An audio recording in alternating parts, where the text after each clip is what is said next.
மற்ற எல்லாம் தயவு செய்து மேடை கீழ் நிற்கும்படி அன்புடன் கேட்டுக்கொள்கிறோம். ஸ்டேட் பிரசிடன்ட் நிக்கணும், மற்றபடி யாரும் இங்க மேடைக்கு வர வேண்டாம். தயவு செய்து மேடையில் வேற யாரும். இந்த எழுச்சிமிகு தீப போராட்டத்தில் வருக வருக என்று வரவேற்கின்றோம். எல்லாரும் கொஞ்சம் காவல்துறைக்கு ஒத்துழைப்பு கொடுத்து, அங்க நிறைய சேர் இருக்கு, போக்குவரத்திற்கு இடையூறு இல்லாமல், இந்த குறுகிய பகுதி என்பதால் போக்குவரத்து இடையூறு இல்லாமல் நாம் அனைவரும் சேர்ல அமையுமாறு தாழ்மையோடு கேட்டுக்கொள்கின்றோம்.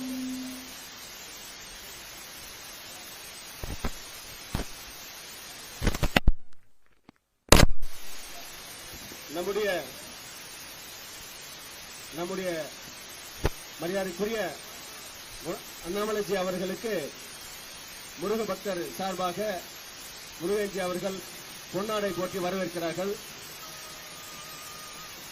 மாநில தலைவர் அவர்களையும் பொன்னாடை போற்றி முருகன்ஜி அவர்கள்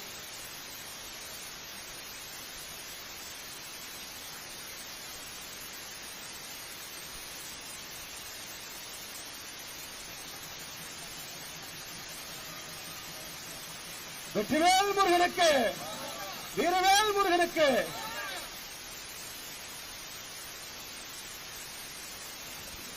அங்க போக்குவரத்துக்கு நெரிசலா இருக்கு, அங்க இளைஞர்கள் கொஞ்சம் அங்க சேர் இருக்கு, குறுகலான பகுதி. ஆகவே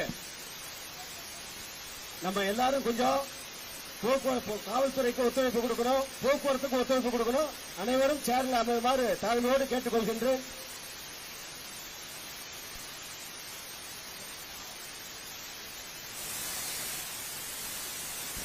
நமக்கு அடுத்தபடியாக ஆசிரியரை வழங்க ஸ்ரீ கணேச தேசிக சுவாமிஜி அவர்களை மேடைக்கு அழைக்கின்றோம். தீப போராட்டம்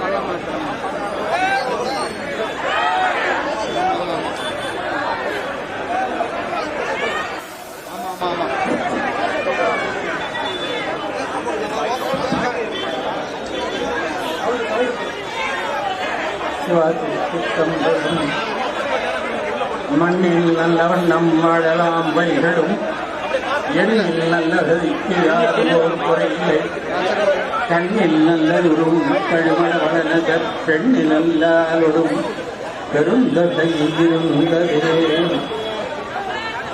நம்மையெல்லாம் வாழ வைக்கும் ஈசனை வணங்கி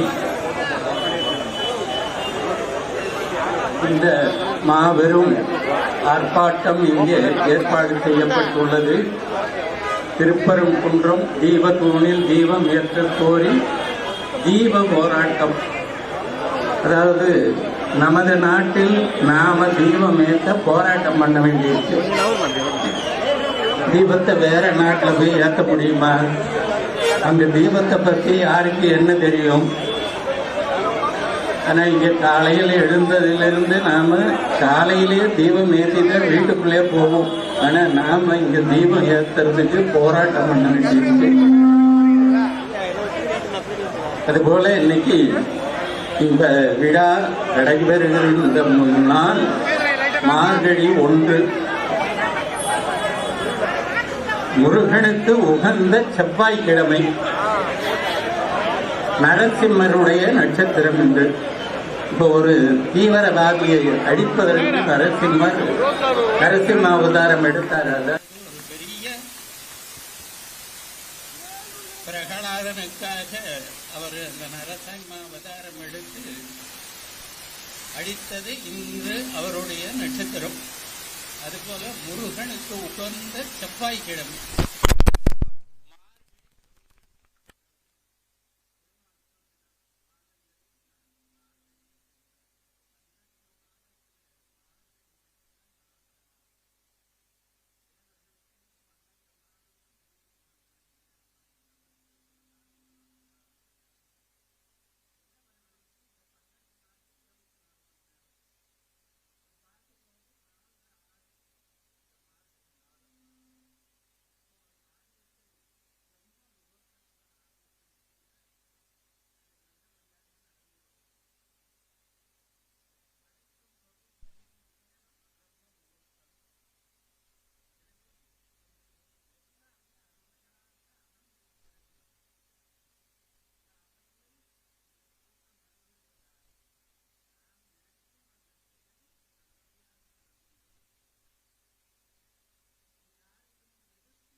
இது வேறு எங்கேயாவது சென்று பார்க்க முடியுமா என்றால் பார்வைக்கு கூட கிடைக்காது. இங்கிருந்தா எடுத்து சொல்லணும். இந்த தமிழகம் ஒரு பல்கலைக்கழகம், நாம வேற இடத்துல போய் கற்றுக்க தேவை. இது கற்றுக் கொடுக்கிற இடம். அப்போ இறைவன் மனிதனுக்கு சொன்னது கீதை, மனிதனுக்கு சொன்னது திருக்குறள். ஆனா மனிதன் இறைவனுக்கே சொன்னது திருவாசகம்.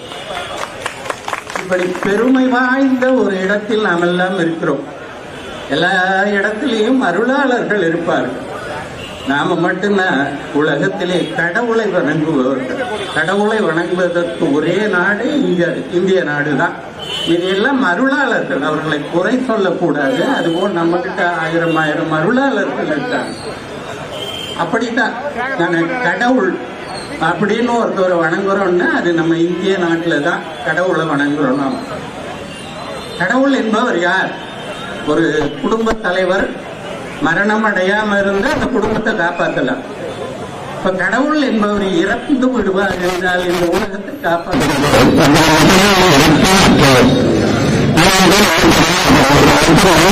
ஒரு பிறப்பு உடைய ஒருத்தவர் கடவுளாக முடியாது. கடவுள் தன்மையை அடையலாம். கடவுளாக முடியுமா? கடவுளுடைய தன்மையை அடையலாம். கடவுளை போல நாமளும் நடந்துக்கலாம். ஆனா கடவுள் என்பவர் அழிவற்றவர். அந்த அழிவற்றவர் தான் நம்மளுடைய சிவன், நம்மளுடைய சைவம் வைணவம். இது எல்லாம் நம்முடைய ஒரு பிரிவுகள். ஆனா தோன்றியது கல் தோன்றி மண் தோன்றா முன் தோன்றிய மதம் இந்து மதம். அப்ப இதை தோற்றுவித்தவர்னு யாருமே கிடையாது. மற்ற எல்லா மதமும் தோற்றுவித்ததற்கான அருளாளர்கள் இருக்கார்கள். நம்ம இந்து மதத்தை யாரும் தோற்றுவிக்கவில்லை. அது தானே உருவாகியது, இறைவனால் படைக்கப்பட்டது, இறைவனால் அருளப்பட்டது. இப்படி ஒரு மிகப்பெரிய ஒரு அழிக்க முடியாத செல்வத்துக்குரியவர்கள் நாம் எல்லாம். இந்த செல்வத்தை அழிக்கவே முடியாது. எப்படி ஒரு தாய் தந்தையர் எவ்வளவு சொத்து சேர்த்து வைத்து நின்றாலும் அந்த பிள்ளைகள் அழித்துவிடும். ஆனால் ஒரு கல்வியை கொடுத்து விட்டோம் என்றால் அதை அழிக்க முடியாது. அதுபோல நம்ம தேசத்துக்கே உரிய ஒரு சொத்து ஆன்மீகம். அப்ப ஆன்மீகமும் அரசியலும் வேறு வேற என்றால் இல்ல, ரெண்டும் இரண்டு கண்கள் போல. இந்த அரசியல் இந்த ஆன்மீகத்தை பாதுகாக்கணும். இப்படி பாதுகாக்க வேண்டிய ஒருத்தவர் அதை அழிக்க முனைவது எப்படி சாத்தியமாகும்? எப்படி சரியாக இருக்கும்? எனவே நம்மளுடைய ஆன்மீக வளர்ச்சி, அதுவும் இந்துக்களாகிய நாமளும் இன்னும் கொஞ்சம் விழிப்புணர்வு வேணும். நாம நல்லா பொட்டு வைக்கிறோம், கோயில் திருவிழா கூட்டங்கள்ல லட்சக்கணக்கில் கலந்துக்கிறோம். ஆனா முடிவு எடுக்கும் போது நாம தப்பான முடிவுகளை எடுக்கிறோம். அந்த முடிவு எடுக்கிற உரிமை நம்ம கிட்ட தான் இருக்கு. இறைவன் அதை நம்ம கிட்ட தான் கொடுத்திருக்கார். நம்ம தப்பா முடிவு எடுத்து பிறகு அதை பற்றியே சிந்தித்து கவலைப்படுவதில் என்ன பிரயோஜனம் இருக்க போகுது? அந்த முடிவெடுக்கும் நேரத்தை சரியாக பயன்படுத்தினோம் என்றால் நாம் யாருக்காகவும் அல்லல்பட தேவையில்லை. இதில் அரசியல் அவரா இவரா அதெல்லாம் இல்லை. நமக்கு ஒரு நல்ல மனிதர் வேண்டும் நம்மை ஆளுவதற்கு. அந்த உரிமையை நம்மிடம்தான் கொடுத்திருக்காங்க. அதை சரியா பயன்படுத்தணும்னா இந்த மாதிரி போராட்டங்கள்லாம் தேவைப்படாது. அதுவே தானே நடக்கும். அது நடந்துகிட்டே இருக்கு. இன்னைக்கு நம்ம இதையெல்லாம் அனுபவிச்சுக்கிட்டே இருக்கோம். எனவே இங்க வந்திருக்கும் அனைவரும் முருக பக்தர்கள் அப்படின்னு இல்லை, ஆன்மீகவாதிகள், ஆன்மீகத்தை நம்புபவர்கள். கோயிலுக்கு செல்கிறோம், அங்க கும்ப மரியாதை கேட்கிறோம், வெற்றி பெற்றால் தங்க தேர் இழுக்கிறோம். எல்லாத்தையும் செய்துட்டு வந்து கடவுள் இல்லைன்னு சொன்ன அது எந்த வகையில ஏற்றுக்கொள்ள முடியும்? நம் கடவுள் நம்பிக்கை இருப்பதால் தானே இதை அனைத்தையும் ஏற்றுக்கிறோம். எனவே அனைவரும் இந்த எழுச்சி மிகு தீபத்தூணில் தீபம் ஏற்றுவதை கண்டுகளித்து இங்கு வந்து அமர்ந்திருக்கும் நம்ம மதிப்பிற்குரிய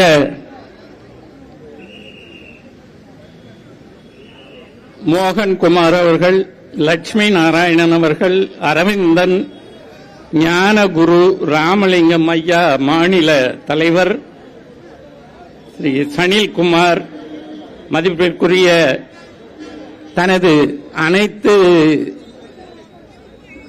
உழைப்பையும் ஒரு இயக்கத்துக்கு இல்லாம நம்ம பாரதத்துக்கென செலவிட வந்துள்ள அண்ணாமலை ஐயா அவர்களையும் நாம் அனைவரும் மனமாற வாழ்த்தி அவருடைய செயல் இன்னும் மேன்மேலும் விழிப்புடனும்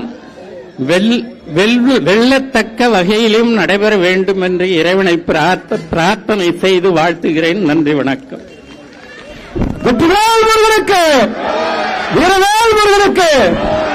நமக்கு இதுவரையில் அருளாசி வழங்கிய கணேச தேசிக சாமிஜி அவர்களுக்கு உங்கள் சார்பாக எங்களுடைய மகிழ்ச்சியை தெரிவித்துக் கொள்கின்றோம். அடுத்தது நம்முடைய பாரதிய ஜனதா கட்சியுடைய மாநில தலைவர் ஐயா வி.பி. ராமலிங்கம்ஜி அவர்களை பேச அழைக்கின்றோம்.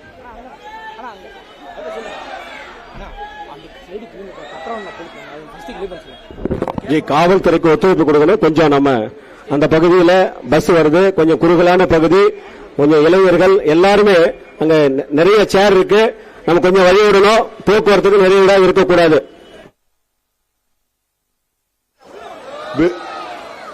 வெற்றிவேல் முருகனுக்கு, வீரவேல் முருகனுக்கு, வெற்றிவேல் முருகனுக்கு, வீரவேல் முருகனுக்கு. அனைவருக்கும் வணக்கம். இந்த எழுச்சிமிகு இந்துக்களின் எழுச்சிமிகு இந்த போராட்டத்திற்கு பெருமை சேர்க்க வந்திருக்கிற அடிகளார் அவர்களே, எங்களுடைய தளபதியாகவும் இன்று ஒரு வார்த்தை சொல்கிறார் என்றால் அதை வேதவாக்காக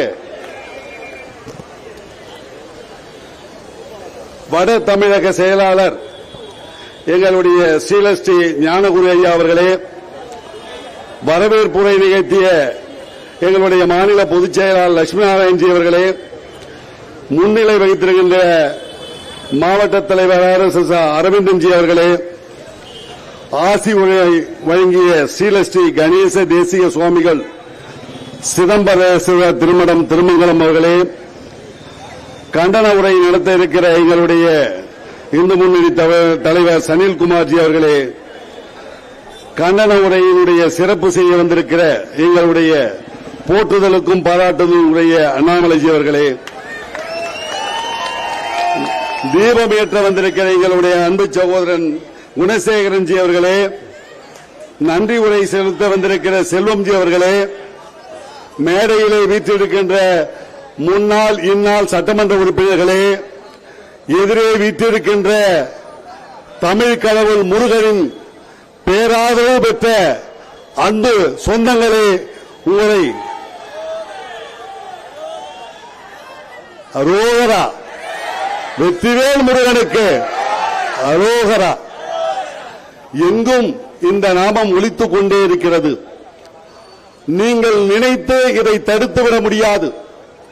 ஏறக்குறைய மதுரையிலே 8 லட்சம் தமிழ் ஆர்வலர்கள் தமிழ் கடவுளுக்காக விழா எடுத்தார்கள். மிக பிரம்மாண்டமான ஒரு விழா எடுத்தார்கள்.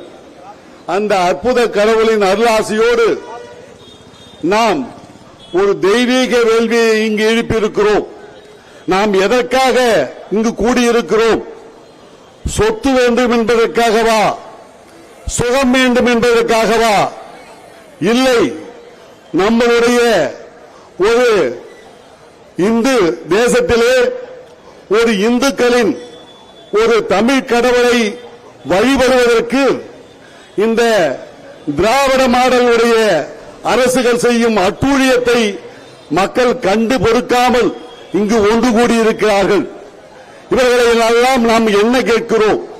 அனைவருக்கும் ஒரே நீதி என்று கேட்கிறோம். ஆனால் இவர்கள் என்ன செய்து கொண்டிருக்கிறார்கள்? அந்த சகோதரர்களே, ஒன்று நினைவுங்கள். நாம் எந்த முஸ்லிம் சகோதரர்களுக்கும் அவர்களுடைய வழிபாட்டு முறைக்கும் நாங்கள் எதிரானவர்கள் அல்ல. கிறிஸ்தவ சகோதரர்களுக்கும் நாங்கள் எதிரானவர்கள் அல்ல. நாங்கள் கேட்பதெல்லாம் அனைவருக்கும் ஒரே நீதி, ஒரே தர்மத்தை தான் கேட்கிறோம். ஆனால் எங்களுக்கு மட்டும் ஏன் இப்படி நடக்கிறது என்று அவர்களை கேட்க இங்கு ஒன்று கூடியிருக்கிறோம். நீங்கள் ஒரே நிலையை எடுக்கிறேன் என்று சொல்கிறீர்கள். ஆனால் விநாயகர் சதுர்த்தி வந்தால், தீபாவளி வந்தால் வாழ்த்து சொல்ல மாட்டேன் என்று சொல்கிறீர்கள். ஆனால் என்ன செய்கிறீர்கள்? ஒரு பக்ரீத் வந்தால், ஒரு ரம்ஜான் வந்தால் அங்கு சென்று நீங்கள் நமாஸ் தொழுகிறீர்கள். நாங்கள் வாழ்த்துகிறோம், அவர்களுக்கு வாழ்த்து சொல்லுங்கள். கிறிஸ்துவ தேவாலயத்துக்கு சென்று வாழ்த்து சொல்கிறீர்கள். நாங்கள் வாழ்த்துகிறோம், நாங்களும் வாழ்த்துகிறோம். ஏனென்றால் இந்துக்கள் அனைவரும் மாமன் மச்சான் என்ற ஒரு அன்போடு உறவோடு தான் நாங்கள் பழகிக் கொண்டிருக்கிறோம். ஆனால் நீங்கள் தீபாவளி வந்தால் வாழ்த்து சொல்ல மாட்டீர்கள். அங்கு சென்று கஞ்சி குடிப்பீர்கள், அங்கு போய் ஜபம் செய்வீர்கள். ஆனால் இந்துக்கள் ஒரு வேள்வியோடு நாங்கள் ஒரு தீபம் ஏற்ற எங்களுடைய நாட்டிலே உரிமை கேட்டால் அதில் கொடுக்க மாட்டீர்கள். எங்களுடைய நீதி அரசர்களை நேர்மையான முறையிலே அணுகி நாங்கள் ஒரு உரிமையை பெற்று வந்தோம். ஹைகோர்ட்டிலே, உச்ச நீதிமன்றத்திலே நாங்கள் ஒரு ஆர்டர் வாங்கி வந்து ஜி.ஆர். சாமிநாதன் என்ற ஒரு நேர்மையான ஒரு நீதியரசர்கிட்ட நாங்கள் அனுமதி வாங்கி வந்து அமைதியான முறையிலே ஒரு தீபம் ஏற்ற நாங்கள் முற்பட்டோம். நாங்கள் வன்முறை செய்பவர்களா? இல்லை, நாங்கள் இந்த நாட்டை, எங்களுடைய நாட்டை நாங்கள் அதாவது ஒரு மற்ற போராளி நாடு மாதிரி ஆக்க விரும்புகிறவர்களா? எங்களுக்கு தெரிந்ததெல்லாம் அகிம்சை, அகிம்சை, அகிம்சை. எங்கெல்லாம் எங்களுடைய தமிழ் கடவுள் எங்கு நோக்கினும் நாங்கள் வெற்றிவேல் வீரவேல் என்று சொல்லுவோம் ஒழிய நாங்கள் வேற ஏதாவது தவறான வழிவுக்கு செல்லக்கூடியவர்களா? ஏன் நீங்கள் உங்களுடைய பாரபட்சம் சிறுபான்மையர் ஓட்டுக்களை வாங்குவதற்கு ஏன் என்பது கபட நாடகம் ஆடுகிறீர்கள்? நீங்கள் என்ன செய்து கொண்டிருக்கிறீர்கள்? எங்களுக்கும் அவர்களுக்கும் ஏதோ பிரச்சனை இருப்பது போல ஒரு தவறான நீங்கள் ஒரு மதவெறியை தூண்டிக் கொண்டிருக்கிறீர்கள். உங்களை இன்று எல்லோ மக்களும் விழித்து, இப்ப முஸ்லீம் சகோதரர்கள் எல்லாம் கேட்கிறார்கள், நாங்கள் ஒரு தடையும் கேட்கவில்லையே, நாங்கள் ஒரு எதிர்ப்பும் தெரிவிக்கவில்லையே, ஏன் இந்த தமிழக அரசு இவ்வளவு மோசமான செயலை செய்கிறது என்று உங்களை கிறிஸ்தவ நண்பர்களும் முஸ்லீம் சகோதரரும் கேட்கிறார்கள். எந்த முஸ்லீம் சகோதரராவது தீபம் ஏற்ற வேண்டாம் என்று ஒருவராவது குரல் கொடுத்தது உண்டா? ஏன் இப்படி கபட நாடகம் ஆடுகிறீர்கள்? உங்களுடைய கபட நாடகம் இனியும் எழாது. 2026 வெற்றிவேல் வீரவேல் என்று குரல் ஒலிக்க ஆரம்பித்து விட்டது. இனி உங்களுடைய கபட நாடகம் ஒருபோதும் அரங்கேறாது. நீங்கள் என்ன செய்கிறீர்கள்? பின்வழியாக சென்று இறைவனை கும்பிட்டு வருகிறீர்கள்.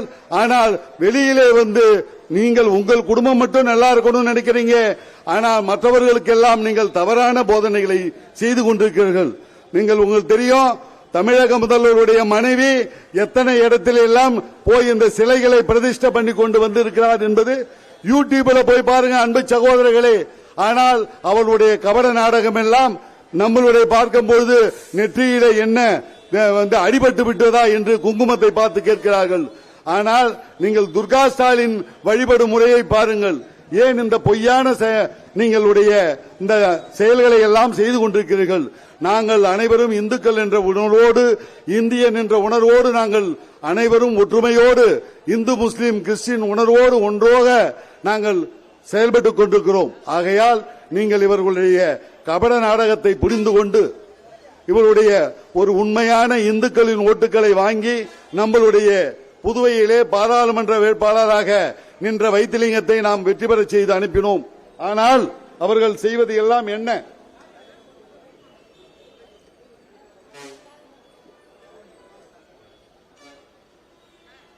ஆனால் அவர் போடுகிறார் முதல் கையெழுத்து.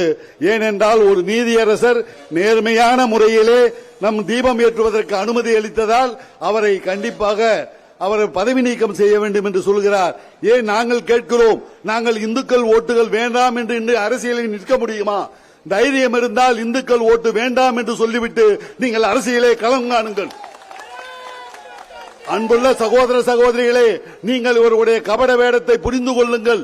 இனியும் விழித்துக் கொள்ளவில்லை என்றால் நம் வீட்டிலே விளக்கேற்றுவதற்கு இவர்களிடையே அனுமதி வாங்க வேண்டிய ஒரு நிர்பந்தத்தை நாம் சந்திக்க வேண்டியிருக்கும். ஆகையால் நம்முடைய நாட்டிலே நம்மளுடைய இந்து கடவுளை வழிபடுவதற்கு இவர்களிடம் அனுமதி கொடுக்க மாட்டார்கள் என்று சொல்கிறார்களே, எந்த முகத்தை வைத்துக் கொண்டு இனி நாம் ஓட்டு கேட்க வரப்போகிறார்கள்? சிந்தியுங்கள் அன்பு சகோதரர்களே, இந்துக்களை விழித்தெழுங்கள். நாம் கேட்பதெல்லாம் ஒரு ஜனநாயக ஒரு உரிமை. இதற்கு உரிமை கொடுக்கவில்லை என்றால் இவர்களுக்கு நாம் ஆதரவு கொடுக்க வேண்டுமா என்பதை சிந்தியுங்கள். பெரும்பான்மை மக்களுடைய உணர்வுகளை புண்படுத்திவிட்டு சிறுபான்மையினரை நம்மிடம் வேறுபடுத்தி பார்க்க இவர்கள் முற்படுகிறார்கள். ஆகையால் அன்பு சகோதர சகோதரிகளே, இதிலிருந்து தெரிந்து கொண்டு நீங்கள் 2026 மிகப்பெரிய ஒரு வெற்றியை நீங்கள் கொடுக்க வேண்டும் என்று சொல்லி இந்த அற்புதமான எழுச்சிக்கு வந்திருக்கிற என் அன்பு சொந்தங்களே, நீங்கள் இருக்கும் வரை நாம் இந்த இந்து தர்மம் ஒரு காலம் ஓயாது என்று சொல்லி வெற்றிவேல் வீரவேல் என்று முழக்கமிடுவோம் என்று சொல்லி வாய்ப்புக்கு நன்றி கூறி விடைபெறுகிறேன். நன்றி, வணக்கம். வெற்றிவேல் முருகனுக்கு, வீரவேல் முருகனுக்கு, வெற்றிவேல் முருகனுக்கு. இந்த கொட்டும் மழையிலும் இந்த ஆயிரக்கணக்கான இந்து மக்கள் இன்றைக்கு வெற்றிகரமாக இந்த தீப போராட்டத்தை நடத்தி இருக்கிறீர்கள் என்று சொன்னால் இது வெற்றி போராட்டம். வெற்றிவேல் முருகனுக்கு. தீப போராட்டம் வெற்றிவேல் முருகனுக்கு. அடுத்தபடியாக நம்மிடத்திலே ஆவா அனில்குமார் அவர்கள் இந்து முன்னணியுடைய தமிழகத்துடைய மாநில தலைவரும் புதுச்சேரியுடைய மாநில தலைவரும் தமிழக விடுதலை மாநில அனில்குமார் அவர்கள் எழுச்சி உரையாற்றுவார்கள். இங்கே கூடியிருக்கக்கூடிய அன்பு சகோதர சகோதரிகளே, சிவனடியார்களே, முருக பக்தர்களே, இங்கே வந்திருக்கக்கூடிய அனைத்து அமைப்புகளுடைய சகோதரர்களே, புதுச்சேரி மாநில தலைவர் திரு வி.பி. ராமலிங்கஜி அவர்களே, இந்த கூட்டத்திற்கு சிறப்புரை ஆற்ற இருக்கக்கூடிய இந்த கூட்டத்திற்கு ஆசூரை வழங்கிய ஸ்ரீ கணேச தேசிக சுவாமிகள் அவர்களே,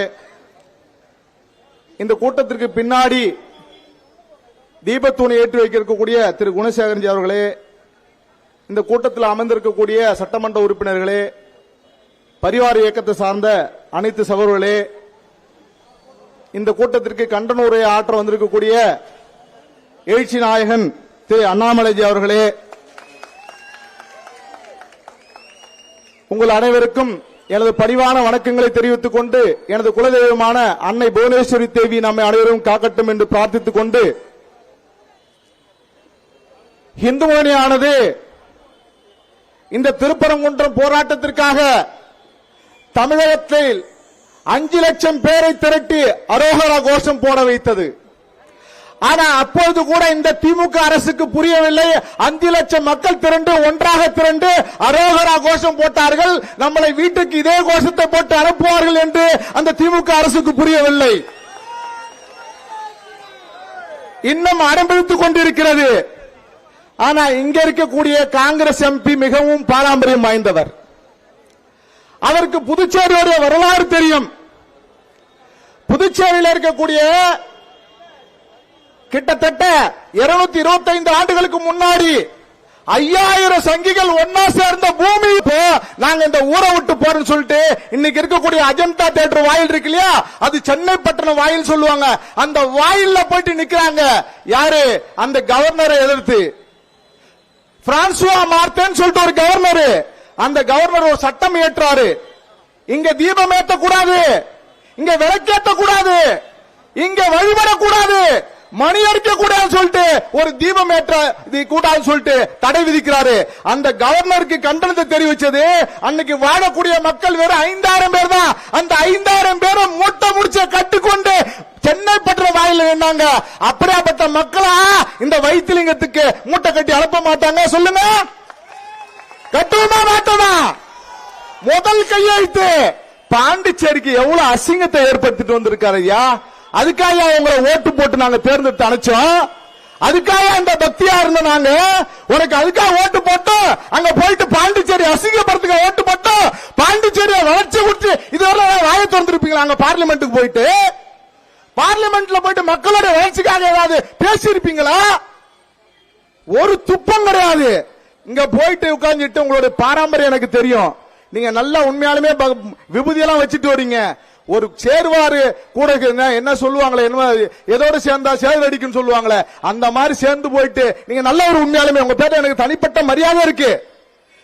சட்டம் அந்த பாராளுமன்ற உறுப்பினர் பேரில் நிச்சயம் எனக்கு மரியாதை இருக்கு. ஆனா அவர் செய்த செயல் ஏற்றுக்கொள்ள முடியாது என்பதை புதுச்சேரி மக்கள் புரிந்து கொள்ள வேண்டும். முருக பக்தர்களை இப்படி அவர் இழிவுபடுத்திருக்க கூடாது. இன்றைக்கு இருக்கக்கூடிய அரசியல் கட்சிகள் எல்லாம் என்ன பண்றாங்க? வைகோ ஒரு புறம் பேசுறாரு, மத நல்லிணக்கம் கெட்டு போச்சு. துரை வைகோ ஒரு புறம் பேசுறாரு, மத நல்லிணக்கம் கெட்டு போச்சுன்னு சொல்லிட்டு. அண்ணன் திருமாவளவன் அண்ணன் நம்ம பாண்டிச்சேரிக்கு வந்தாரு, இதே கம்மன் கலரங்கத்தில் வந்து பேசினாரு. அவர் சொன்னாரு, கூம்பு இருந்தா அது மசூதி, சிலுவர் இருந்தா அது சர்ச்சு, அசிங்கமான சிலைகள் இருந்தா அது இந்து கோயில் சொன்னாரு. அந்த அண்ணன் சொல்றாரு மத நல்லிணக்கம் கெட்டு போயிடுமாமா, கலவரத்தை உண்டு பண்றாங்களாமா. அந்த அண்ணன் சொல்றாரு. கம்யூனிஸ்ட் கட்சிகள் சொல்றாங்க, சண்முகம் சொல்றாரு மத நல்லிணக்கம் கெட்டு போயிடும் சொல்லிட்டு. செல்வ பெருந்தகை சொல்றாரு மத நல்லிணக்கம் கெட்டு போயிடும் சொல்லிட்டு. அண்ணன் செல்வ பெருந்தகைக்கும் அண்ணன் வைத்திலிங்கத்துக்கும் ஒரு வரலாறு நீங்க தெரிஞ்சுக்கணும். என்னன்னு சொன்னா, சின்ன கருப்பத்தேவர் ஒருத்தர் இருந்தாரு, அவரு காங்கிரஸ் எம்எல்ஏவா இருந்தாரு. இதே திருப்பரங்குன்றத்தில் காங்கிரஸ் எம்எல்ஏ வந்தாரு. அந்த திருப்பரங்குன்றம் காங்கிரஸ் எம்எல்ஏ சின்ன கருப்பத்தேவர் என்ன பண்ணான்னு சொன்னா, இதே நிற்கக்கூடிய தர்காவில பிறை கொடி ஏத்துறாங்க, பச்சை கொடி. அவர் மக்கள் எல்லாம் திரட்டினாரு. திரட்டி காங்கிரஸ் எம்எல்ஏ போராடி அந்த பிறை கொடியை இறக்குனாரு. அன்னையிலிருந்து போராட்டம் நடந்துட்டே இருக்கு. போராட்டம் இன்னைக்கு நடக்கல, நடந்துட்டே இருக்கு. அந்த போராட்டத்தை இந்துமணி கையில் எடுத்தது. இந்துமனுடைய இரண்டாவது தலைவர் ராஜகோபாலன் அவர்கள் வெட்டி படுகொலை செய்யப்பட்டார்கள் இந்த திருப்பரங்குன்றம் விஷயத்துக்காக. இந்து சமுதாயத்துக்காக போராடக்கூடிய இயக்கம் இந்து முன்னணி. அந்த இந்து முன்னணி இயக்கம் சார்ந்தவங்க இந்த திருப்பரங்குன்றத்துக்காக பலியாக்கப்பட்டிருக்கார்கள் என்பதை இந்து சமுதாயம் தெரிந்து கொள்ள வேண்டும், முருக பக்தர்கள் தெரிந்து கொள்ள வேண்டும். என்ன செய்து கொண்டிருக்காங்க?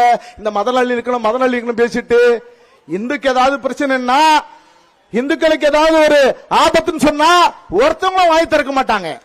ஒரு அரசியல் கட்சியும் வாய் திறக்காது, பரிதாபம் கூட பார்க்க மாட்டாங்க. ஒரு இந்து தலைவர் வெட்டி கொலை பண்ணா ஒரு கண்டனம் கூட தெரிவிக்க மாட்டாங்க. ஆனா பாருங்க, வாய திறந்து அண்ட புழுகு ஆகாச புழு புழுகிறத வேலையா வச்சிட்டு இருக்காங்க. அங்க யாருக்கு சண்டை? எந்த பாய் வந்து சண்டை போடுறாங்க? யாருடைய இடம் அது? எத்தனை ஆண்டு காலம் அது ஏற்படுத்திட்டு இருக்காங்க? இதெல்லாம் சுய அறிவு உள்ளவங்க சிந்திப்பாங்க. நான் கேட்கிறேன், இந்த அரசியல் கட்சிக்காரங்களுக்கு எல்லாம் சுய அறிவு இருக்கா இல்லையா? இந்த தலைவர்களுக்கு எல்லாம் சுய அறிவு இருக்குதா இல்லையா? இருக்குது. ஆனாலும் என்ன சொல்றாங்க? வீம்புக்காவது இந்து சமுதாயத்தை ஒழிக்க வேண்டும், இந்து மதத்தை ஒழிக்க வேண்டும் என்பதற்காக இது போன்ற வேலைகளை செய்யறாங்க. திமுக சொல்றாங்க, நாங்க தமிழகத்தை காப்போம், தமிழ்நாட்டை காப்போம், தமிழர்களை காப்போம் சொல்றாங்க. கீழடி பிரச்சனை எடுத்துக்கிறாங்க. தமிழா பார், கீழடியை பார், தமிழர்களை வஞ்சிக்கிறார்கள் அப்படின்னு சொல்லிட்டு, தமிழகத்தை வஞ்சிக்கிறாங்க சொல்லிட்டு பேசுறாங்க. ஆனா இது தமிழனுடைய தொன்மை இல்லையா? தமிழனுடைய பாரம்பரியம் இல்லையா? இது இந்த முருகனுடைய தூண்ல தீபம் ஏத்துறது தமிழர்களுடைய பாரம்பரியம் இல்லையா? அந்த பாரம்பரியத்தை ஏன் திமுக தமிழர்களுடைய உரிமையை மீட்டு கொடுக்கல நான் கேட்கிறேன். இது தமிழர்களுடைய உரிமை இல்லையா? கீழடி வந்தா பேசுவ, வேற ஏதாவது விஷயம் வந்தா வடநாட்டு தென்னாடுன்னு பேசுவ. ஆனா தமிழர்கள் உரிமை வந்தா அது பக்தி, அது மூட நம்பிக்கை, அது சங்கி, அவங்க நாட்டில் கலவரம் பண்றாங்கன்னு சொல்லிட்டு இந்த மாதிரி பிரிவினையை பேசி இதே வேலையா வச்சிருந்தாங்கன்னு சொன்னா நிச்சயம் திமுக ஒழியும், காங்கிரஸ் ஒழியும், இவர்கள் எல்லாம் ஒழிந்து போகும் என்று நாம் அத்தனை பேரும் பிரார்த்தனையோட இந்த கூட்டத்தை முடிக்க போறோம் என்பதை தெரிந்து கொண்டு வாய்ப்புக்கு நன்றி கூடி விடைபெறுகிறேன். நன்றி, வணக்கம். முருகனுக்கு, வீரவேல் முருகனுக்கு, வெற்றிவேல் முருகனுக்கு நன்றி ஜி. அடுத்தபடியாக இந்த தீபம் ஏற்றும் போராட்டத்திலே புதுச்சேரி மண்ணிலே ஒரு புரட்சியை ஏற்படுத்தவும் தமிழகத்துடைய நம்பிக்கை நட்சத்திரம், இளைஞர்களுடைய எழுச்சி நாயகன், நம்முடைய மண்பிற்கு மரியாதைக்கு உரிய அண்ணாமலைஜி அவர்களை பேசுமாறு அன்போடு அழைக்கின்றேன். அனைவருக்கும் என்னுடைய அன்பான மாலை வணக்கம். மார்கழி மாதத்துல முதல் நாளில் கொட்டுகின்ற மழையை பொருட்படுத்தாமல் தாய்மார்கள் பெருமளவில் இந்த கூட்டத்திற்கு வந்திருக்கின்றார்கள். நேரத்தை கூட பாருங்க, 6 மணியை தாண்டி நின்று கொண்டிருக்கின்றோம். முருக பக்தர்கள் வந்திருக்கின்றார்கள், சிவனடியார்கள் வந்திருக்கின்றார்கள், இளைஞர்கள் வந்திருக்கின்றார்கள். அரசியல் கட்சியை தாண்டி வேறு வேறு அரசியல் இயக்கத்தை சார்ந்தவர்களும் கூட இங்க வந்திருக்கின்றார்கள். பெருமளவில் நம்முடைய இந்து சொந்தங்கள் வந்திருக்கின்றார்கள். மேடையின் மீது இருக்கக்கூடிய நம்முடைய தலைவர்கள் வேறு வேறு இயக்கத்தில் இருந்தாலும் கூட ஹிந்து என்கின்ற அடிப்படை அடையாளத்தோடு மேடையின் மீது அமர்ந்திருக்கின்றார்கள். ஆசியுரை வழங்கிவிட்டு அமர்ந்திருக்கக்கூடிய ஸ்ரீ சிதம்பரேஸ்வரர் திருமடத்தினுடைய சுவாமிகளாக இருக்கக்கூடிய ஸ்ரீலஸ்ரீ கணேச தேசிக சுவாமிகள் அவரே, மேடையின் மீது அமர்ந்திருக்கக்கூடிய புதுச்சேரி மாவட்டத்தினுடைய RSS தலைவர் திரு அரவிந்தன் ஐயா அவர்களே, பாரதிய ஜனதா கட்சி புதுச்சேரி மாநிலத்தினுடைய தலைவர் அன்பண்ணன் VP ராமலிங்கம் அவர்களே, மேடையின் மீது அமர்ந்திருக்கக்கூடிய புதுச்சேரி மாநில பாரதிய ஜனதா கட்சியினுடைய தலைவர்களே, விஸ்வ இந்து பரிஷத்தினுடைய வட தமிழகத்தினுடைய செயலாளர் ஸ்ரீலஸ்ரீ அண்ணன் ஞானகுரு ஐயா அவர்களே, இந்து முன்னணியினுடைய தலைவர் எனக்கு முன்பு பேசிவிட்டு அமர்ந்திருக்கக்கூடிய ஐயா சனில்குமார் அவர்களே, இந்த தீபம் ஏற்றுவதற்காக இங்கே அமர்ந்திருக்கக்கூடிய தொழிலதிபர் ஐயா குணசேகரன் அவர்களே, முன்னறிக்கையில் நம்மோடு இருக்கக்கூடிய முன்னாள் சட்டமன்ற உறுப்பினர்களே, பத்திரிகை நண்பர்களே, உங்களுக்கு மறுபடியும் என்னுடைய மாலை வணக்கத்தை தெரிவித்துக் கொள்கின்றேன். அருமை சொந்தங்களே, புதுச்சேரி மண்ணில் திருப்பரங்குன்றம் மிக தொலைவில் இருந்தாலும் கூட மாநிலத்தினுடைய வரைமுறை அடிப்படையில் அது தமிழகத்திற்குள் இருந்தாலும் அது மதுரை மண்ணில் இருந்தாலும் கூட இங்க இருக்கக்கூடிய சொந்தங்கள் பக்கத்து மாநிலத்தில் இந்து என்கின்ற அடிப்படை அடையாளத்தோடு இதை நானும் கண்டிக்க வேண்டும், கேள்வி எழுப்ப வேண்டும், என்னுடைய உணர்வுகளையும் கூட இங்கே பதிவு செய்ய வேண்டும் என்கின்ற எண்ணத்தில் வந்திருக்கக்கூடிய எல்லா சொந்தங்களுடைய காலை தொட்டு வணங்கி என்னுடைய நன்றிகளை நான் இந்த நேரத்தில் பதிவிட்டுக் கொள்கின்றேன்.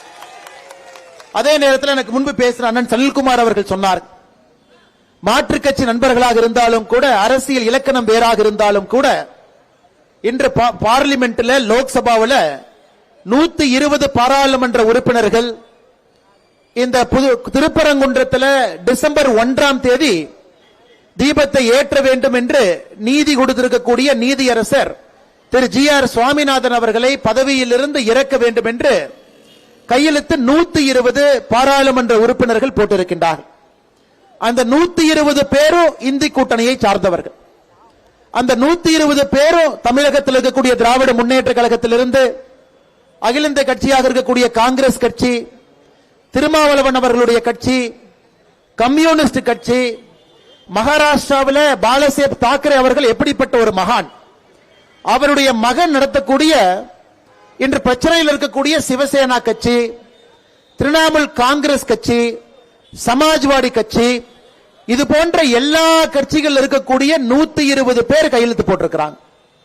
பாராளுமன்றத்தில் அமித்ஷா அவர்கள் பேசும்போது ஒரு வார்த்தையை சொன்னாங்க, உத்தவ் தாக்கரே அவருடைய சிவசேனா கட்சியினுடைய எம்பிக்களை பார்த்து, இந்த கட்சியை தோற்றுவித்த பெரும் தலைவர் திரு பாலாசேப் தாக்கரே அவர்கள் இருந்திருந்தா உங்க நிலைமை என்ன இருக்கும், நீங்களா கையெழுத்து போட்டு உட்கார்ந்து இருக்கிறீங்க. அந்த அளவுக்கு அரசியல் வன்மத்தோடு ஒரு தீர்ப்பு கொடுத்த நீதிபதியினுடைய தீர்ப்பை எதிர்த்து உச்ச நீதிமன்றத்தில் ஒரு கேஸ போட்டிருக்கிறாங்க. அப்படி இருந்தும் கூட பதவி இறக்க வேண்டும் என்றால் எப்படிப்பட்ட கோபம் அந்த தீர்ப்பு கொடுத்தவரின் மீது இருக்க வேண்டும், அதே நேரத்தில் இந்து சொந்தங்களின் மீது இருக்க வேண்டும் என்பது வெட்ட வெளிச்சமாக பட்ட பகல்ல நமக்கு தெரியுது. அதுவும் இந்த மண்ணினுடைய புதுச்சேரி இருக்கு. இவர்கள் உண்மையாலுமே வேண்டுமென்றே போட்டார்களா, இல்ல இந்து சொந்தங்களின் மீது இருக்கக்கூடிய கோபத்தை அந்த கையெழுத்தின் மூலம் வெளிப்படுத்தினார்களா என்பதை நாம் ஒருவரும் கூட இந்த நேரத்தில் உணர்ந்து கொள்ள வேண்டும். அன்பு சொந்தங்களே, நாம் ஒரு விஷயத்தை புரிந்து கொள்ள வேண்டும். திருப்பரங்குன்றத்தில் இருக்கக்கூடிய பிரச்சனை என்பது ஆங்கிலேயர்கள் காலத்தில் 1920 உருவாக்கப்பட்ட பிரச்சனை. அப்பவே அந்த மலை யாருக்கு சொந்தம் என்பதற்கான தீர்ப்பு ஆங்கிலேயர்கள் காலத்தில் மதுரையில ஒரு லோவர் கோர்ட்ல, இப்ப உச்சநீதிமன்றம் என்று சொல்லுகின்றோம், அன்னைக்கு பிரிவி கவுன்சில் இருந்தது. அந்த பிரிவி கவுன்சில் 1930 தீர்மானம் செய்யப்பட்ட ஒரு தீர்ப்பு, தீர்மானம் செய்யப்பட்டது. இந்த மலை முருகனுடைய கோவிலுக்கு சொந்தம், முருகனுக்கு சொந்தம். அந்த தர்கா கட்டி இருக்கக்கூடிய தர்கா என்பது இஸ்லாமியர்களுக்கு சொந்தம். அங்க நெல்லித்தோப்பு என்கின்ற ஒரு பகுதி இருக்கு, அங்க நிறைய பேர்த்த புதைக்கிறாங்க, அதுவும் இஸ்லாமியர்களுக்கு சொந்தம். அந்த மேலே ஏறக்கூடிய படி இஸ்லாமியர்களுக்கு சொந்தம். அந்த மலையில் இருக்கக்கூடிய எல்லா பகுதியும் முருகபெருமானுக்கும் கோவிலுக்கும் சொந்தம் என்பது 1930 பிரிவி கவுன்சிலுடைய தீர்ப்பு. சுதந்திரத்திற்கு பிறகு தொடர்ச்சியாக 1994 2014 17 வேற வேற காலகட்டத்தில் இவங்க வேண்டுமென்றே பிரச்சனைக்கென்றே ஒரு கேஸ போடுவாங்க. ஆனா இந்த முறை வந்திருக்கக்கூடிய தீர்ப்பு டிசம்பர் 1 2025 தீர்ப்பு என்பது முற்றிலும் வேறுபட்ட ஒரு தீர்ப்பு. இத்தனை காலமாக இந்து சொந்தங்களுடைய கோரிக்கை என்னன்னா, மலையினுடைய உச்சியிலே சென்று தீபம் ஏற்ற வேண்டும் என்பது கோரிக்கை.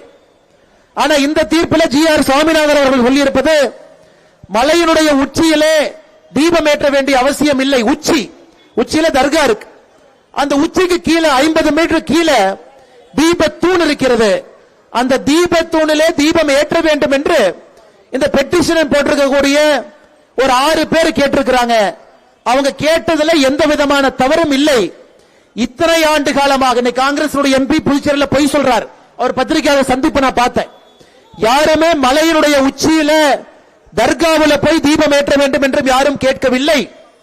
இந்த தீர்ப்பில் பெட்டிஷனர் கேட்டிருப்பது தீபத்தூணிலே தீபம் ஏற்ற வேண்டும் என்பதுதான் கோரிக்கை. அந்த கோரிக்கை இந்த கேஸ் முதலாக இப்பதான் லிஸ்ட் ஆயிருக்கு. அந்த கேஸுக்கான தீர்ப்பு தான் திரு ஜி ஆர் சாமிநாதன் அவர்கள் கொடுத்திருக்கின்றார்கள். தீபத்தூணிலே தீபம் ஏற்றுவதற்கு முழு உரிமை இருக்கு. அப்படி இருக்கும் பொழுது அரசியல் கட்சியினுடைய தலைவர்கள் மக்களை குழப்புவதற்காக எதற்காக பொய்யை சொல்லி உண்மையை திருத்து பேசி, இது முதல்ல வேறு ஜட்ஜ் இந்த மாதிரி சொன்னாங்க, டிவிஷன் பெஞ்ச் இந்த மாதிரி சொல்றாங்க. இது ஒரு இந்து சொந்தமும் புரிந்து கொள்ள வேண்டும் என்பதற்காக இதை நான் சொல்லுகின்றேன். இன்று வந்திருக்கக்கூடிய தீர்ப்பு தீபத்தூணிலே ஏற்ற வேண்டும் என்று வந்திருக்கக்கூடிய தீர்ப்பு.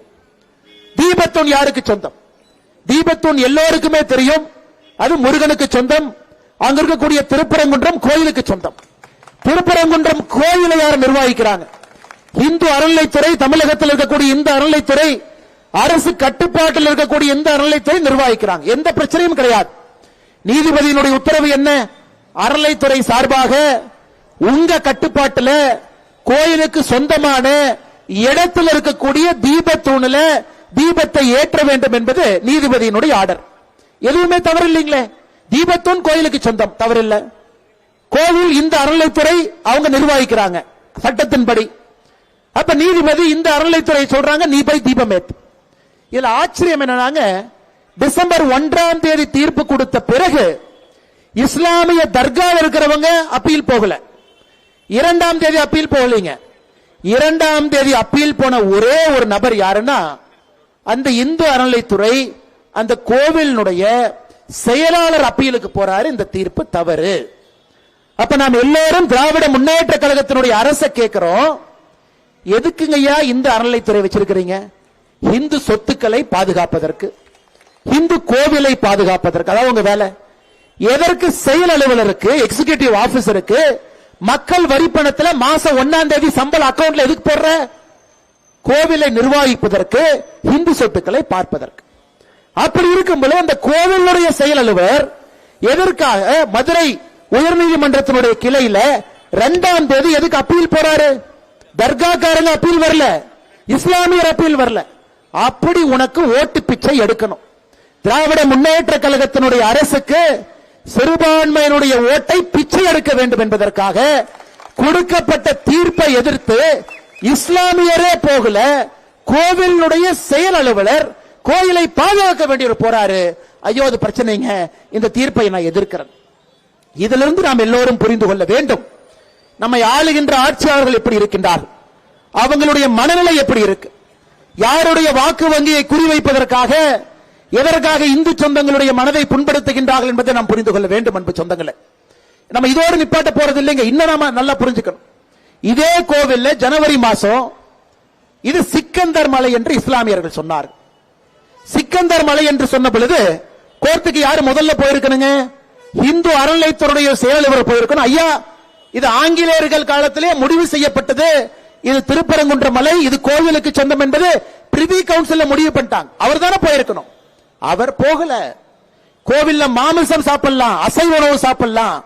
அதை எதிர்த்து யார் போயிருக்கணும்? கோவிலுடைய செயலர் போயிருக்கணும், அறநிலைத்துறை போயிருக்கணும். போகல. அதை எதிர்த்து 2 இந்து பக்தர்கள் போனாங்க.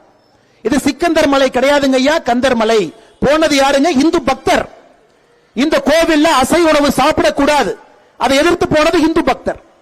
தீர்ப்பு உயர்நீதிமன்றம் மறுபடியும் கொடுத்தாங்க, இது சிக்கந்தர் மலை கிடையாது, இந்த கோவில்ல அசைவ உணவு உண்ணக்கூடாது. நல்லா நீங்க புரிஞ்சுக்க, அரசினுடைய நோக்கத்தை நம்முடைய பக்தர்கள் நன்றாக உணர்ந்து கொள்ள வேண்டும். இதை எதிர்த்து அறநிலைத்துறை எங்கேயுமே போல. ஆனா அறநிலைத்துறை எதிர்த்து எப்ப போனாங்க? தீபம் ஏற்ற வேண்டும் என்று சொன்ன பிறகு அறநிலைத்துறைக்காரன் போறான். மாமிச சாப்பிடும் போது அறநிலைத்துறைக்காரன் போகல. கந்தர்மலை என்கின்ற பெயரை மாற்றி இது இன்னொரு பெயரை வைக்கும் போது அறநிலைத்துறைக்காரன் போகல. தீபத்தை ஏற்று என்று சொல்லும் பொழுது அறநிலைத்துறைக்காரன் போறாங்கன்னா, தமிழகத்தில் தொடர்ச்சியாக நாம் எல்லோரும் சொல்லிக் கொண்டிருக்கின்றோம், RSS பேர் இயக்கம் சொல்லிக் கொண்டிருக்கிறது, இந்து அறநிலைத்துறையை கலைக்க வேண்டிய நேரம் வந்துவிட்டது. கலைச்சதுல வீட்டுக்கு போங்கயா. நீங்க யாருடைய சொத்தை, யாருடைய உரிமையை பாதுகாக்க வேண்டியவர்கள், நீங்க என்ன வேலை செய்றீங்க? இன்னும் ஆச்சரியத்தை பாருங்க, இதோட அவங்க நிக்கல. நீதிபதி 1ஆம் தேதி ஜட்ஜ்மெண்ட் கொடுக்கிறாரு, 2ஆம் தேதி அப்பீல் போறாங்க. அப்பீலை நீதிபதி ஏற்றுக்கொள்ளவில்லை. காரணம், அப்பீல் சரியான முறையில் ஃபைல் பண்ணல. 3ஆம் தேதி கார்த்திகை தீபம். 3ஆம் தேதி 5 மணிக்கு பெட்டிஷனர் போறார், ஐயா நீங்க தீபத்தூண்ல ஏத்துங்கன்னு சொன்னீங்க, இவங்க ஏத்த மாட்டாங்க ஐயா, அதற்கான எந்த நடவடிக்கையும் காணாமேன். ஐயா நாம் எல்லோரும் புரிந்து கொள்ள வேண்டும், இஸ்லாமிய நண்பர்களும் புரிந்து கொள்ள வேண்டும், கிறிஸ்தவ நண்பர்களும் புரிந்து கொள்ள வேண்டும். குன்று இருக்கும் இடமெல்லாம் குமரன் இருக்கும் இடம், இல்ல எந்த மாற்று கருத்து இல்லைங்க. ஏன்னா இந்து வாழ்வியல் முறை அடிப்படையிலே அப்படித்தான் வடிவமைச்சிருக்கு. இதை யாரும் தோற்றுவிக்கல, ஐயா சொன்னாங்க. ஆண்டாண்டு காலமாக 1000 ஆண்டுகளாக இந்த வாழ்வியல் முறை இருக்கு. குன்று இருந்தால் அது குமரன் இருப்பான். கார்த்திகை தீபம் என்பது ஆண்டாண்டு காலமாக ஆயிரக்கணக்கான ஆண்டுகள் இஸ்லாம் மதம் தோன்றுவதற்கு முன்பு, கிறிஸ்துவ மதம் தோன்றுவதற்கு முன்பு குன்றிலே தீபம் ஏற்றுவது என்பது நம்முடைய வழக்கம். குன்றுல தீபம் எங்கீங்க ஏத்துவோம்? யாராவது குன்றுல கீழே போய் தீபம் ஏத்துவாங்களா? யாரும் பார்க்க முடியாது. குன்றினுடைய உச்சியிலே தீபம் ஏற்றினால் மட்டும்தான் வீட்டில் இருக்கிறவங்க அதை பார்த்து வீட்டில் தீபம் ஏற்றுவாங்க. அதற்காகத்தான் ஐதீகம். குன்றினுடைய உச்சியிலே தீபம் ஏற்றுகின்ற ஐதீகம் எதுக்கு வந்துச்சுனாங்க ஐயா? அங்கே தீபத்தை ஏற்றினால்தான் 10 கிலோமீட்டர் 50 கிலோமீட்டர் தொலைவில் ஒரு மகளிருக்கும் பெண்களுக்கும் தாய்மார்களுக்கும் தெரியும், கோவில்ல தீபம் ஏற்றிட்டாங்க, நாமும் நம்முடைய வீட்டில் தீபத்தை ஏற்ற வேண்டும் என்று அதன் பிறகு தீபத்தை ஏற்றுவாங்க. இதெல்லாம் ஐதீகம், இதெல்லாம் நடைமுறை, இது விஞ்ஞானங்க, அது சயின்ஸ். இல்ல டிபேட் பண்றதுக்கு ஒண்ணுமே இல்ல. நான் இன்னைக்கு தமிழக அரசையும் இந்து அறநிலைத்துறையும் நான் கேட்கிறேன், தீபம் ஏற்றுவதற்கு தீபத்தூண் வைக்காம எதுக்காக இங்க தீபத்தூண் வச்சிருக்காங்க? எதுக்காக வச்சிருக்காங்க ஐயா? போட்டோ எடுக்கவா? இத திராவிட முன்னேற்ற கழகம் இத்தனை காலமாக சொன்னது அது தீபத்தூண் இல்ல, அது ஆங்கிலேயர்களுடைய சர்வே ஸ்டோன். அதை வைத்துதான் அளந்தாங்க. நேற்றிலிருந்து புதுசா இன்னொன்னு கிளப்பி இருக்கிறான், அது சர்வே ஸ்டோன் கிடையாது, அது சமணர் காலத்தில் இருந்த ஸ்டோன் அப்படின்னு கல்லு. நான் திமுக காரங்கிட்ட கேட்டேன், ஐயா சமணர் காலத்தில் எதுக்கு ஐயா கல் இருந்துச்சுன்னு. ஐயா அந்த காலத்தில் அவங்களால படிக்க முடியாது இல்லையா, கல்லு வச்சு கல்லு மேல தீபம் போட்டு கீழே உட்காந்து படிப்பாங்கன்னு. ஏங்க அப்படி யாராச்சும் படிச்சு நம்ம பார்த்திருக்கிறோமா? தினமும் கூட ஒரு பொய்யை சொல்லி சொல்லி சொல்லி அவர்களுடைய வாதத்தை நியாயப்படுத்த வேண்டும் என்பதற்காக முட்டாள்தனமான பொய் என்பது உளறல் என்ற அர்த்தம். தினமும் உளறிட்டு இருக்கிறாங்க. நேற்று ஆச்சரியம், மதுரை உயர்நீதிமன்றத்தில் இந்து அறநிலைத்துறை சார்பாக ஒரு வக்கீல் போறார். கெட்ட நேரம் பாருங்க, வக்கீலுடைய பேரே ஜோதி. ஜோதி ஏத்துறதுக்காக சண்டை போட்டு இருக்கிறோம். இந்து அறநிலைத்துறை சார்பாக போயிருக்கக்கூடிய வக்கீல் ஜோதி, அவர் 2 தரப்பு நியாயத்தை வைக்கிறார். 2 தரப்பு நியாயம். ஐயா தமிழகம் பாரதம் என்பது மத சார்பற்ற நாடு, மத சார்பற்ற நாடு. நீதிபதி திரும்ப கேள்வி கேட்கிறார், சரிப்பா நீ யார் சார்பா வந்திருக்கிற? நான் இந்து அறநிலைத்துறை சார்பா வந்திருக்கிறேன். அப்ப நீ இந்து அறநிலைத்துறைக்கு தான் ஆர்கியூ பண்ணும், அந்த தீபத்தூண் இந்து அறநிலைத்துறைக்கு சொந்தம், நீ தீபம் வைக்கிறன்னு தானே சொல்லணும். ஐயா இல்லைங்க ஐயா, மத சார்பற்ற நாடுனா வைணவர்கள் இருக்கிறாங்க, அவங்க கோச்சுக்குவாங்க. இந்துக்குள்ள பல பிரிவுகள் இருக்கிறாங்க, அவங்க கோச்சுக்குவாங்க. எல்லா பிரிவுகளையும் சமாதானப்படுத்த வேண்டும் என்றால் தூணுல தீபம் ஏத்தக்கூடாது. இதை விட முட்டாள்தனமான ஒரு வாதத்தை என் வாழ்க்கையிலே நான் பார்த்தது இல்லைங்க ஐயா. அந்த ஜோதி சொல்றாரு, வடகலை தென்கலை இருக்கிறாங்க, அவங்க எல்லாம் கோச்சுக்குவாங்க, அதனால நம்ம மத சார்பற்ற நாடா இருக்கிறனால நான் தீபத்தை ஏத்தக்கூடாது. அந்த ஜோதி அதோடு நிக்கலிங்க. அடுத்து இன்னொன்னு சொல்றாரு, முருகனுக்கு 2 மனைவிகள், அதுக்காக கீழே ஒரு தீபம் மேல ஒரு தீபம் ஏத்த முடியுமான்னு கோர்ட்ல சொல்றார். முருகனுக்கு 2 மனைவிகள் இருக்கிறனால கீழே ஒண்ணு மேல ஒண்ணு. அப்படின்னா இந்த ஜோதி அடிப்படையில, நான் ஏதாச்சும் மைக் இருக்கிறனால நான் பேசக்கூடாது, தாய்மார்கள் இருக்கிறாங்க, தவறா பேசினா தவறா போயிடும். இந்த ஜோதிக்கு அடிப்படையில ஹிந்துனா என்னன்னு தெரியுமாங்க? கடவுள்னா என்னன்னு தெரியுமா? கோவில்னா என்னன்னு தெரியுமா? அவர் இந்து அறநிலைத்துறை சார்பாக நேத்து கோர்ட்டுக்கு வந்து ஆர்கியூமெண்ட் வச்சிருக்கிறாங்க. அப்ப இங்க இருக்கக்கூடிய சொந்தங்கள் நாம் எல்லோரும் நன்றாக புரிந்து கொள்ள வேண்டும். அடிப்படையிலே திராவிட முன்னேற்ற கழகத்தினுடைய அரசு, காங்கிரஸ் கட்சியில கையெழுத்து போட்டவங்க கடைந்தெடுத்த முட்டாள்கள், கடைந்தெடுத்த முட்டாள்கள், கடைந்தெடுத்த முட்டாள்கள் என்கின்ற வார்த்தையை தாண்டி இந்த நடந்ததையெல்லாம் பார்க்கும் பொழுது அவர்கள் அடிப்படை துரோகிகள். ஒரு மதத்திற்கு எதிரான துரோகிகள், ஒரு வாழ்வியல் முறைக்கு எதிரான துரோகிகள், இந்த மதத்தினுடைய வழிபாட்டு முறையை அழிக்க வேண்டும் என்று கங்கணம் கட்டிக்கொண்டு களத்தில் இருக்கக்கூடிய அரசியல்வாதிகள். அதனாலதான் இந்த கூட்டத்தை நாம நடத்தலாங்க. ஆன்மீக பெரியவர்கள் வரலாம், தாய்மார்கள் வரலாம், நீங்க எல்லாரும் வரலாம். ஆனா ஓட்டு போடுவதற்கு முன்பு, வாக்கு செலுத்துவதற்கு முன்பு எதோ பார்த்து ஓட்டு போடுறீங்க. உங்க தாத்தா பொட்டு வச்சாங்க, குங்குமம் வச்சாங்க, ரோட்ல பிள்ளையார் சிலைக்கு முன்பு தேங்காய் உடைச்சாங்க. கேள்வி இல்ல. ஆனா இன்னைக்கு கேள்வி இருக்கு. நம்முடைய சமுதாயம், நம்முடைய பாரம்பரியத்தில் இந்த ஜெனரேஷன்ல ஒரு கோயிலுக்கு போய் வழிபடுவதற்கு பிரச்சனை, முருகன் இருக்கக்கூடிய மலைக்கு பிரச்சனை, முருகனுக்கே பிரச்சனை, விநாயகர் சதுர்த்தி ஊர்வலத்திற்கு தடை, RSS அணிவகுப்புக்கு தடை, எல்லாத்தையும் தடை செய்யக்கூடிய அரசுக்கு எப்படி நாம ஓட்டு போடுறோம் என்கின்ற அடிப்படை கேள்வியை ஒரு இந்துவும் கேட்க வேண்டும் என்பது என்னுடைய தாழ்மையான வேண்டுகோளுங்க. ஒரு இந்து கேட்கணும். ஐயா வரட்டும், கலாச்சாரமே இல்லை, நாம் எப்படி பிறந்தோம் என்பதற்கு அடையாளங்களே அளிக்கப்பட்டுக் கொண்டிருக்கும் பொழுது எதுக்குங்க ஐயா அந்த கட்சிக்கு நாம ஓட்டு போடணும்?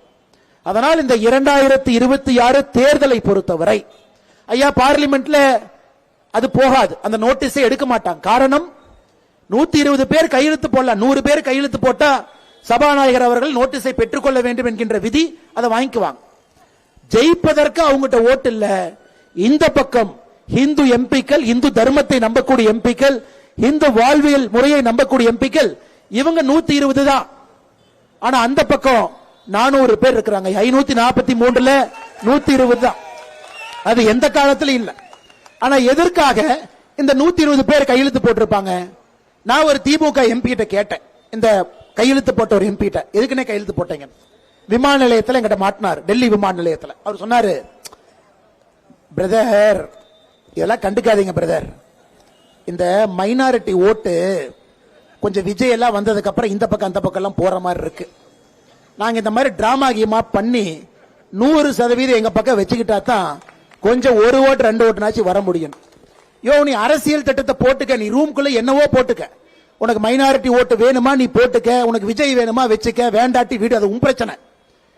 இந்து தர்மத்தை, இந்து மக்களை எதற்காக உணர்வுகளை புண்படுத்துகின்றீர்கள் என்பதுதான் நம்ம கேள்வி. இது கோயிலுக்கு சொந்தம் இல்ல, இது சர்வே ஸ்டோனு, முருகன் அவர்களுக்கு 2 மனைவி, இது மதசார்பற்ற நாள், இப்படி எல்லாம் எதுக்கு பேசுறீங்க? அதனால் நண்பர்களை நன்றாக புரிந்து கொள்ள வேண்டும். இன்னைக்கு சில பேர் தனியா வருவாங்க. இல்லைங்க, கட்சி சொன்னாங்க, அண்ணன் வைத்தியலிங்கம் அவர்கள் எனக்கு தெரிஞ்சு முதல்ல உங்ககிட்ட வருவார். எங்க ஆல் இந்தியால சொன்னாங்க, கையெழுத்து போட சொன்னாங்க, தெரியாம போட்டன். அந்த கையெழுத்து போட்டதற்கு ஐயா GR சுவாமிநாதன் அவர்களுக்கு பதவி இறக்குவதில்ல, கையெழுத்து போட்ட எம்பிக்களை பதவி இறக்கணும். நல்லா நான் வச்சுக்கேன். அதனால இவங்க ஒரு தமிழ் படத்துல சொல்லுவாங்க, நான் நட்டுல வச்சேன்னு நினைச்சியா லட்டுல வச்சேன் அப்படிங்கிற மாதிரி. நாம் நன்றாக புரிந்து கொள்ள வேண்டும். GR சுவாமிநாதன் அவர்களுடைய பதவியிலிருந்து இறக்குவதற்காக கையெழுத்து போடல, உங்களை உங்கள் பதவியிலிருந்து இறக்குவதற்காக நீங்க கையெழுத்து போட்டுக்கிட்டீங்க அப்படிங்கிறது அவர்களுக்கு தெரியும். அதனால அன்பு சொந்தங்களே, 2026 அது புதுச்சேரி மாநிலமாக இருக்கட்டும், 2026 தமிழகமாக இருக்கட்டும், ஓட்டு போடுவதற்கு முன்பு நம்முடைய தர்மத்தை இவங்க பாதுகாப்பாங்களா? நம்முடைய மூதாதையர்கள் காலத்திலிருந்து நம்ம காலம், அடுத்து நம்முடைய சந்ததிகள் காலத்துக்கு இந்த தர்மம் போகணும், உறுதுணையாக இருப்பார்களா?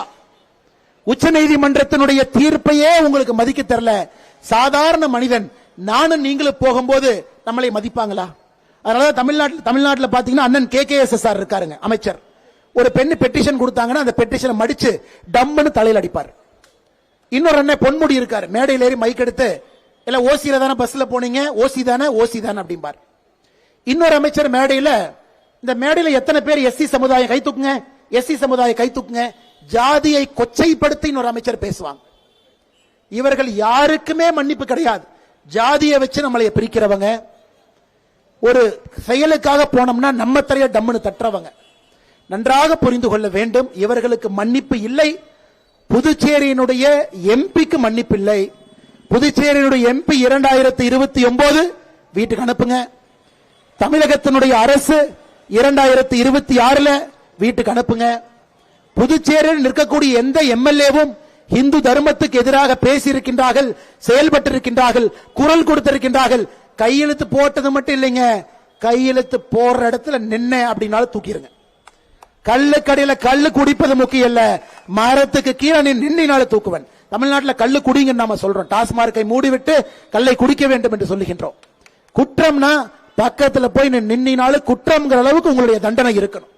அந்த தண்டனையை ஒரு இந்து சகோதரனோ தாய்மாரோ சகோதரியோ நீங்க கொடுத்தீங்கன்னா எல்லாரும் பட்டைய வச்சுக்கிட்டு எல்லாரும் எப்படி உங்க வீட்டுக்கு அடுத்த தேர்தலுக்கு வர்றாங்கன்னு மட்டும் பாருங்க. அந்த சமுதாயத்தை உருவாக்குவோம். யாருக்கும் நாம் எதிரி கிடையாது. இஸ்லாமியர்களுக்கு சத்தியமா நாம் எதிரி கிடையாது. அவங்க மதம் அவங்க தர்மம் இருக்கட்டும். கிறிஸ்தவ மதத்துக்கு எதிரி கிடையாது. உங்க தர்மம் உங்க மதம் நல்லா இருங்க, நல்லா கும்பிடுங்க. நான் கேட்பது அரசியல் லாபத்திற்காக இந்து சமுதாயத்தை கொச்சைப்படுத்தவர்களை கேள்வி கேட்கிறோம். அதே நேரத்தில் இந்து சமுதாயத்தை பொறுத்தவரை ஒட்டாக ஒன்றாக நில்லுங்கள். முருகனுக்காகவே நம்ம ஒன்னா நிக்கலீங்கன்னா யாருக்காக நம்ம ஒன்னா நிப்போம் யோசிங்க. ஏன் ஜாதிக்காரன் நிக்கிறான், பக்கத்தூர்காரன் நிக்கிறான், இவங்க நிக்கிறான், அவங்க நிக்கிறான், ஓட்டு போடலாம். அப்படித்தான் மத்த மதம் பாக்குறாங்களாங்க. என் மதத்திற்கு யார் ஆதரவாக இருக்கின்றான் என்றுதான் ஒரு இஸ்லாமியரும் கிறிஸ்தவனும் ஓட்டு போடுறாங்க. ஆனா இந்து சமுதாயம் மட்டும்தான் பல பிரிவினைகள்ல நாமளே நமக்குள்ள பிரிஞ்சு பிரிஞ்சு ஓட்டு போறோம். அன்பு சொந்தங்களே, இந்த முறை ஒட்டாக திருப்பரங்குன்றத்தில் இந்து முன்னணியை பொறுத்தவரை முருகர் மாநாடு நடத்தி காட்டிய பொழுது 5 லட்சம் பேர் வந்தாங்க. ஒரு பிக் பாக்கெட் இல்ல, ஒரு சேர் உடையில, பக்கத்தில் இருக்கிற டாஸ்மாக் கடையில சேல்ஸும் அதிகமாகல. டிஎம்கே கார உட்கார்ந்துட்டே இருந்தான். ஒரு சேர் உடைஞ்சா சொல்லிடலாம் இந்து மக்கள்கிட்ட ஒற்றுமை இல்லைன்னு. டாஸ்மார்க்ல 2 குவார்டர் பாட்டில் எக்ஸ்ட்ரா வித்துந்தா சொல்லிடலாம் மக்கள் முருகரை பார்க்க வரல, குவார்டர் குடிக்க வந்தாங்கன்னு. ஏதாச்சும் ஒண்ணு பண்ணுவாங்க. ஏதாச்சும் ஒரு பெண்களுக்கு பிரச்சனை நடந்தா லா அண்ட் ஆர்டர் டிவியில சொல்லுவோம். ஏதாவது ஒரு பிக் பாக்கெட் நடந்தா வந்தவர்கள் எல்லாம் பிக் பாக்கெட்டுக்காரங்கன்னு சொல்லலாம். 5 லட்சம் பேர் வந்து அமைதியா உட்கார்ந்து கந்தசஷ்டி கவசம் பாடி, அதற்காக இன்னைக்கு நடந்த மாதிரியே வந்த மலை நின்று முடிச்சிட்டு குப்பையெல்லாம் சுத்தம் பண்ணி சேரெல்லாம் எடுத்து போட்டு டிஎம்கே காரனே அரண்டு போய் நிற்கிறான். எப்படி இது போன்ற ஒரு இயக்கம் கட்டுக்கோப்பாக இந்து மக்களை வைத்திருக்க முடியும் என்று மறுபடியும் விஷப்பரீட்சை வைத்திருக்கின்றார்கள். அதனால்தான் அன்பு சொந்தங்களே, நம்முடைய உணர்வு, நம்முடைய தார்மீக கடமை, அரசியல் மாற்றம் வரலினாங்க இந்த கூட்டம் போடுறது வேஸ்ட், மைக்கில் பேசுறது வேஸ்ட். ஏனாங்க அதிகாரம் யார் கையில் இருக்கிறதோ அவர்களை நல்லவர்களாக அமர வைத்தால் மட்டும்தான் நாம் வீதிக்கு வர வேண்டிய அவசியம் இல்லை. தப்பான ஆள அதிகாரம் கொடுத்தீங்கன்னா நாம மலையில வீதிக்கு வரணும். ஒரு விநாயகர் ஊர்வலத்துக்கு போராடணும், RSS ஊர்வலத்திற்கு போராடணும், முருகனுக்காக போராடணும், லட்டி சார்ஜில் உதவாங்கணும், கைது செய்யப்படணும், உள்ள போகணும். ஏன்? இந்து முன்னணியினுடைய மாநில தலைவராக இருந்த அற்புதமான மகான் திருப்பரங்குன்றத்தினுடைய முருகருக்கு ஆதரவாக பேசி ஆதரவாக நடந்து கொண்ட காரணத்தினால மட்டும்தான் மாநில தலைவராக இருந்தவர் வெட்டி படுகொலை செய்யப்பட்டார் தமிழக மண்ணில். யோசிச்சு பாருங்க. இந்து முன்னணி இயக்கத்தினுடைய மாநில தலைவராக இருந்தவரை வெட்டி படுகொலை செஞ்சாங்க. ஏன்னா திருப்பரங்குன்றத்தை பத்தி பேசினதுக்காக. அதனால் மறந்து விடாதீர்கள், மறந்தும் இருந்து விடாதீர்கள். நம்முடைய உணர்வு, நம்முடைய தார்மீக கடமை ஒன்றாக இணைந்து முருகனுக்கான நியாயத்தை வாக்குப்பட்டியலும் தேடுவோம். ஐயா கோர்ட்ல தேடுறது வேற, உயர் நீதிமன்ற உச்ச நீதிமன்றத்தில் நிற்போம், அது ஒரு பக்கம். வாக்குப்பட்டியலை முருகனுக்காக நின்றால் மட்டும்தான் அந்த தீர்ப்பு நிரந்தரம் என்பதை புரிந்து கொள்ளுங்கள். அந்த தீர்ப்பு நிரந்தரமாக இருக்க வேண்டும் என்றால் வாக்குப்பட்டியலை முருகனுக்காக நாம் நிற்க வேண்டும். நீங்கள் எல்லாம் நிற்பீர்கள் என்கின்ற முழு நம்பிக்கையோடு மேடையின் மீது இருக்கக்கூடிய எல்லா தலைவர்களுக்கும், முன்னணியில் இருக்கக்கூடிய மூத்த தலைவர்கள், முன்னாள் சட்டமன்ற உறுப்பினர்கள், மூத்த தலைவர் எல்லோரும், முன்னணியில் இருக்கக்கூடிய தாய்மார்கள், மகளிர்கள், சகோதரிகள், சிவனடியார்கள், முருக பக்தர்கள், கடைசியில் ஒருத்தர் நின்று இருக்கார், தூரமா இருக்கார், இங்கிருந்து பார்த்தா கூட அவர் தெரியாதுங்க, அவருக்கும் நம்மளை தெரியாது. ஆனா உணர்வோடு நிற்கின்றார், உணர்வோடு நிற்கின்றார். கடைசியில் இருந்தாலும், கடைசியில் வரிசையில் அமர்ந்தாலும் எனக்கு யாரும் பேசுவதை கேட்கவில்லை, யார் பேசுவதும் பார்க்கவில்லை என்று சொன்னாலும் கூட முருகனுடைய அருளுக்காக, முருகனுக்காக நிற்கக்கூடிய இந்த அரங்கத்தில் இருக்கக்கூடிய எல்லா பொதுமக்களுக்கும் என்னுடைய நன்றி கலந்த வாழ்த்துக்களை, வணக்கங்களை தெரிவித்து என்னுடைய உரையை முடித்துக் கொள்கின்றேன். வெற்றிவேல் முருகனுக்கு, வீரவேல் முருகனுக்கு, ஞானவேல் முருகனுக்கு, கந்தனுக்கு, கரம்பனுக்கு, வெற்றிவேல் முருகனுக்கு மாதா கி ஜெய். எல்லாரும் அனைவரும் கொஞ்சம் பொறுமையா இருக்கிறோம். தீபம் ஏற்றப்படும். நம்முடைய இந்த தீப போராட்டத்தினுடைய இறுதி நிகழ்ச்சியாக நம்முடைய வெற்றி தீபம் நம்முடைய நம்முடைய தலைவர்களுடைய முன்னிலையில வெற்றி தீபம் இப்ப ஏற்றப்பட இருக்கிறது. அனைவரும் அரோகரா கோஷம் முழங்க, வெற்றி கோஷம் முழங்க குணசேகரன்ஜி அவர்கள் அந்த தீபத்தை ஏற்றுவார்கள். நாம் அனைவரும் முருகனுக்கு அரோகரா கோஷத்தோடு இந்த தீபத்தை ஏற்ற அழைக்கின்றேன். கந்தனுக்கு கந்தனுக்கு கை தூக்குங்க, ரெண்டு எல்லாம் கை தூங்க. கந்தனுக்கு, முருகனுக்கு, வேலனுக்கு ரெண்டு கையெழுத்து கோஷம் போடுவோம். கந்தனுக்கு, முருகனுக்கு, வேலனுக்கு, கந்தனுக்கு, கடம்பனுக்கு, கந்தனுக்கு, வேலனுக்கு, வேல் வேல் முருகா, வேல் வேல் முருகா, வேல் வேல் முருகா, வெற்றி வேல் முருகா, வெற்றி வேல் முருகா, வேல் வேல் முருகா, கந்தனுக்கு அரோகரா, முருகனுக்கு அரோகரா, வேலனுக்கு அரோகரா, கடம்பனுக்கு அரோகரா, முருகனுக்கு அரோகரா, வேலனுக்கு அரோகரா, வேல் வேல் முருகா, வெற்றி வேல் முருகா, வேல் வேல் முருகா, வெற்றி வேல் முருகா, வேல் வேல் முருகா, வேல் வேல் முருகா, வேல் வேல் முருகா, வேல் வேல் முருகா, வேல் வேல் முருகா, வெற்றி வேல் முருகா, வேல் வேல் முருகா. வெற்றி வேல் முருகா. சகோதரர்களே, இந்த நிகழ்ச்சி நிறைவுற்றது. தயவு செஞ்சு எல்லாரும் உட்காரணும். இப்போ நன்றி உரை சொல்லுவாங்க. நன்றி உரை சொன்ன பேருக்கா, அண்ணன் கலைஞ்சு போன பேருக்கா ஒரு ஒரு பக்கமா போனோம். நம்ம 5 லட்சம் பேர் சேர்ந்தப்ப எல்லா சேரையும் எடுத்து 10 சேரை அடுக்கி வச்சுட்டு போனோம். அதே மாதிரி இங்க வந்திருக்கக்கூடிய சகோதரர்கள் 10 சேரை எடுத்து அடுக்கி வச்சுட்டு தான் போனோம். நன்றி உரை வழங்க நம்முடைய அண்ணன் செல்வம்ஜி அவர்களை, சட்டமன்ற உறுப்பினர் செல்வம்ஜி அவர்களை அழைக்கின்ற நன்றி உரை.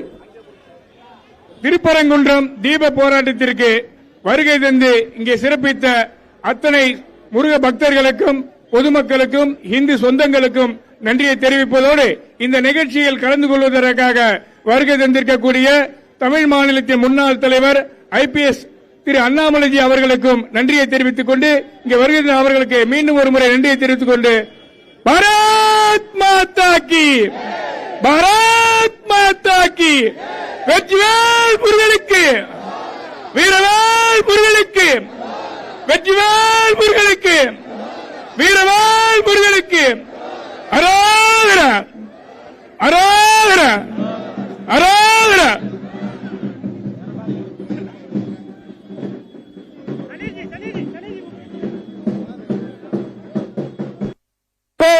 பத்திரிகை